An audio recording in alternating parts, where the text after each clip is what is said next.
degree of comprehension. Jadi kalau pertanyaannya ada berapa tingkatan pada perbandingan kata sifat, dalam bahasa Inggris biasanya kita menggunakan 3 tingkatan. Apa saja? So, check on the next slide. Oke, the first, yang pertama, positive degree. Jadi perbandingan kata sifat yang kita bahas yang pertama dalam bahasa Inggris itu dikatakan sebagai positive degree atau tingkatan setara atau tingkatan sama dalam bahasa Indonesianya. So the function is, jadi fungsinya adalah tentunya untuk menyampaikan, karena ini adalah sekali lagi ini perbandingan kata sifat ya. Jadi yang kita bahas adalah kata sifatnya.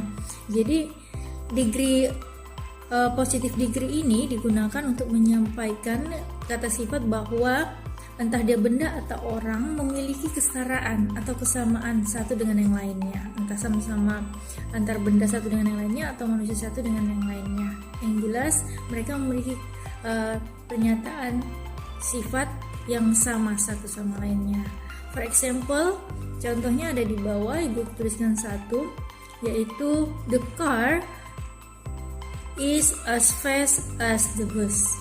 Jadi yang mana artinya bahwa mobil itu secepat bis itu. Jadi mereka sama-sama cepat. Yang mana kata sifatnya fast. Yang mana menyatakan sama as.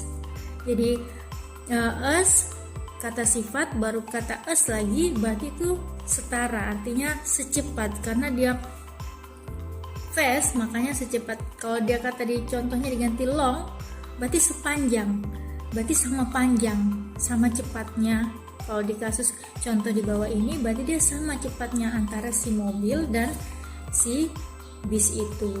Jadi kelajuannya sama-sama cepat. Nah, itu yang dimaksud dengan perbandingan kata sifat in degree of comparison. So the conclusion is, kesimpulannya dari poin yang pertama ini, ketika kalian ingin menyampaikan kalimat degree of comparison, diawali dengan subject, boleh ditulis di bukunya, subject, setelah itu to be. Nah, to be-nya ini mengikut dengan subjeknya. Jika subjeknya she, he, it, maka to be-nya is. Dewi, you, to be are, I, to be-nya am. Dan dilanjutkan dengan us, kata us, as.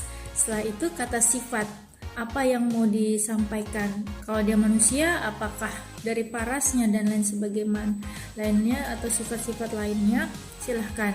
Terus tambahi lagi kata as, kata as. Setelah itu baru objeknya. Jadi antara dibandingkan dengan apa, jadi subjek dan objeknya harus ada, karena itu dua hal yang akan dibandingkan dengan menggunakan kata sifat. Di tengahnya diapit oleh kata as. Jadi polanya sekali lagi, subjek, to be, us, kata sifat, us, lalu objek. Maka jadilah itu kalimat positive degree atau tingkatan setara dalam tingkatan perbandingan kata sifat. Silahkan dicoba. Oke, the second is comparative degree, yang mana dalam bahasa Indonesia dikatakan sebagai tingkat lebih. So the function, jadi fungsinya adalah untuk menyatakan entah dia benda atau orang yang memiliki lebih daripada yang lainnya. Lebih apa? Lebih muda mungkin, kalau dia manusia lebih kuat mungkin, dan lain sebagainya. For example, ada contoh di bawah. Yang pertama, contohnya itu ibu berikan, coba silakan kalian sambil baca juga sambil dengarkan video ini. Anna is stronger than Ika. Artinya adalah Anna lebih kuat daripada Ika. Dimana kata lebihnya, kata sifatnya strong ditambah er, maka artinya lebih kuat. Jadi kalau ada kata sifat ditambah er, maka itu menyatakan lebih. Contoh lagi small, smaller, maka dia small itu kecil, ditambah er, smaller, maka dia menjadi lebih kecil. Itu contoh lainnya. Terus contoh kalimat yang kedua yang ibu sudah berikan di bawah ini, Adi is more diligent than all. Nah, ini versi yang kedua. Dia tidak menambahkan kata er di belakang kata sifat, tapi menambahkan kata more di depan kata sifat. Jadi kata more itu juga berarti lebih. So, Adi lebih diligent, rajin daripada Al. Nah, dan-nya itu lagi sama yang berarti dari atau daripada. Nah, the conclusion is, jadi kesimpulannya adalah kita bisa menggunakan dua alternatif tersebut untuk menyatakan ungkapan comparative degree atau tingkatan kedua, yaitu tingkatan lebih pada perbandingan kata sifat. Contohnya tadi yang pertama bisa diawali dengan subjek, terus to be, kata sifat ditambahkan er, dan setelah itu tuliskan kata then, baru objeknya. Dan yang pilihan kedua diawali kata subjek, ada to be-nya juga, dilanjutkan to be, dilanjutkan kata more, dan kata sifat, kata then, dan diakhiri dengan objek. Nah, itu pilihannya, silahkan dicoba untuk buat kalimatnya untuk tingkatan lebih ini atau comparative degree dalam perbandingan kata sifat. Oke, the third is superlative degree ataupun tingkat paling. Jadi yang ketiga perbandingannya untuk tingkat paling.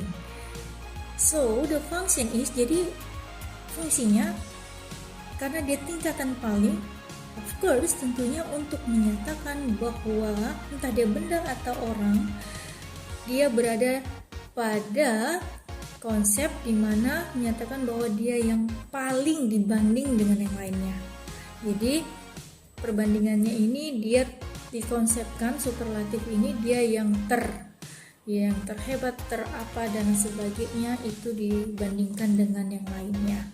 Jadi yang perlu diingat ada beberapa hal. Ibu ingin menyampaikan 3 hal di sini. Yang pertama, dalam superlative degree tingkat paling ini bisa memilih kata sifat ditambahkan est di belakangnya. Jadi kalau ada kata sifat terus ditambahkan est, maka est-nya itu bermakna paling. Contohnya diligent.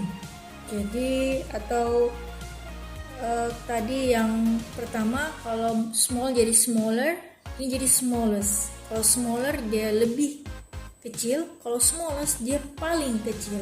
Jadi est-nya itu menyatakan paling.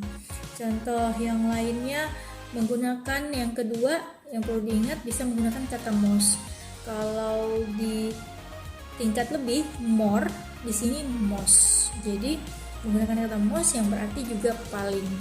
Nah, di mana diposisikan sebelum kata sifat. Dan yang ketiga, pada poin tingkat paling ini jangan lupa untuk menggunakan kata the.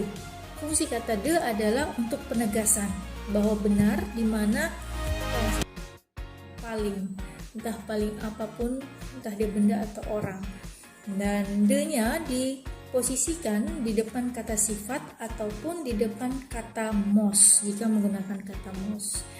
Nah, itu yang perlu kalian pahami pada poin ini. For example, ada di bawah satu contoh yang sudah Ibu bisa kalian baca. Situ tulisannya Al is the cleverest student among us. Jadi Al adalah subjek, is to be-nya, cleverest adalah kata sifatnya ditambah est menyatakan paling. Clever itu pintar, berarti paling pintar.